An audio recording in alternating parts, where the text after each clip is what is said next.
I think Pastor Shelton and Pastor Boyd have really summed this up, that we're in a state of lament and a state of prayer and compassion for those lives that was lost in Emmanuel and Charleston, South Carolina.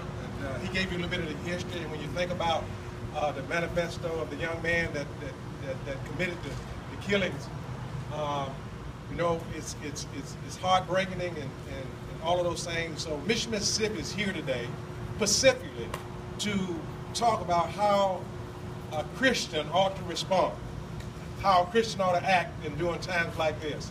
And we've set aside Saturday morning for us to come together and pray and have compassion and mourn for those that are mourning and mourn with them and get our questions answered and our concerns and our expectations and things on what to do next and how we move forward. And so that's what really Mission Mississippi is all about, is bringing us together to have a time of lament and have a time of prayer, and also have a challenge to what are the next steps? What do we do to move forward? In Romans, the 12th chapter, the complete chapter, if you want to read it at your leisure or at the first opportunity to get, I challenge you to do this. You know, Paul starts that chapter off with our relationship with God and how it ought to be, or to give ourselves completely and totally to Him as a living sacrifice. And then in the 9th verse, he talked about brotherly love and how we ought to have a relationship with each other as Christians, relationship with believers, and how we ought to love each other, abhor evil, and do all those things, and be there for one another. And then he ends that chapter with how we ought to relate and have a relationship with our enemies. Yes, I said relationship with our enemies, and that we ought to love those that hate us.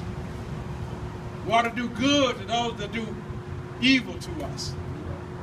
Pray for those that persecute us. And now don't pray for God to wipe off the face today, but pray for God to change their heart. Amen. And we have to demonstrate in our lives how that is demonstrated. And so Mission Mississippi believes that relationship. I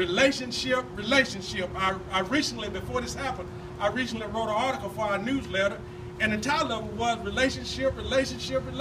I had no concept that would apply in this situation. Our relationship with God, our relationship with one another, and our relationship with our enemy.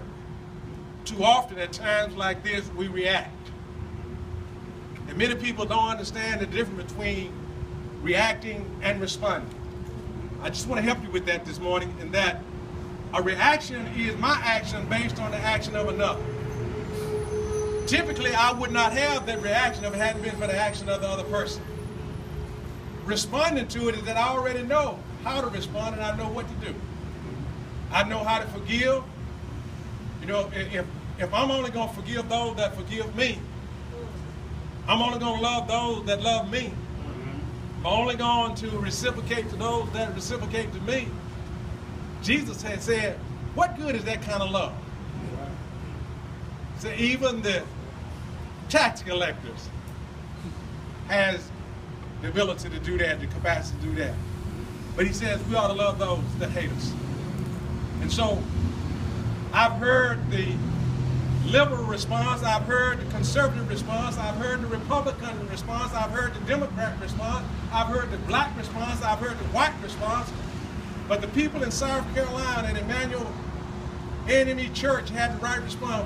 They say, we forgive you.